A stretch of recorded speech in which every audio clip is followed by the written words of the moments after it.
മഗാർത്ത പ്രത്യേകതരം ചാരവർണ്ണങ്ങളോട് കൂടിയ ആദ്യകാല യതികളുടെ വാസസ്ഥലം. കാലക്രമേണ മനുഷ്യരാൽ വേട്ടയാടപ്പെടുകയും വംശനാശത്തിന്റെ വക്കോളം എത്തുകയും ചെയ്തു മഗാർത്തയിലെ ഭൂരിഭാഗം യതിസമൂഹം. ഇതിനിടയിൽ സാധാരണക്കാരും മാന്ത്രികരും പല ഗോത്രങ്ങളായി വേർതിരിയാനും തങ്ങളുടെ മാന്ത്രിക സിദ്ധികൾ ദുരുപയോഗം ചെയ്യാനും തുടങ്ങി.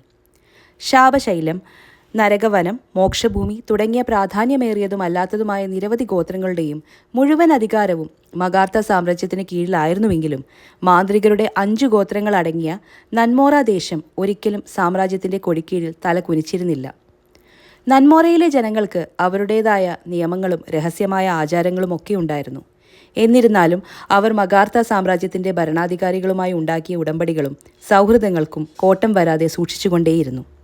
മഗാർത്ത സാമ്രാജ്യം മുഴുവനായി നശിപ്പിക്കാൻ കരുത്തുള്ള ഒരു രാക്ഷസൻ അവരുടെ തടവറയിലുണ്ട്.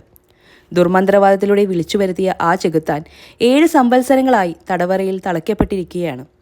പക്ഷേ ഈ വരുന്ന സൂര്യഗ്രഹണത്തിനായാണ് ആ രാക്ഷസൻ കാത്തിരിക്കുന്നത്. അന്ന് അവൻ മഗാർത്ത സാമ്രാജ്യം തകർത്ത് തരിപ്പടമാക്കും. അതിനു മുൻപ് രാക്ഷസനെ നശിപ്പിക്കാൻ ഒരു മാർഗമേയുള്ളൂ: ആയുർ ശാസ്ത്രം. ആ മാർഗത്തിലേക്കുള്ള യാത്രയാണ് മഗാർത്ത എന്ന ഈ നോവൽ.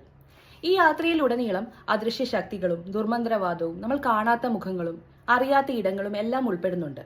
ഫാന്റസി നോവൽസ് ഇഷ്ടപ്പെടുന്നവരാണെങ്കിൽ തീർച്ചയായിട്ടും ഒഴിച്ചുകൂടാനാവാത്ത ഒരു പുസ്തകമാണ് Magartha. An epic fantasy novel Magartha. Era books publish ചെയ്ത് സനുരാജ് എഴുതിയ ഈ പുസ്തകത്തിന്റെ വില 490 രൂപയാണ്. എ ബുക്ക് സീരീസ് ഫ്രം എറ യൂണിവേഴ്സ്, മഗാർത്ത.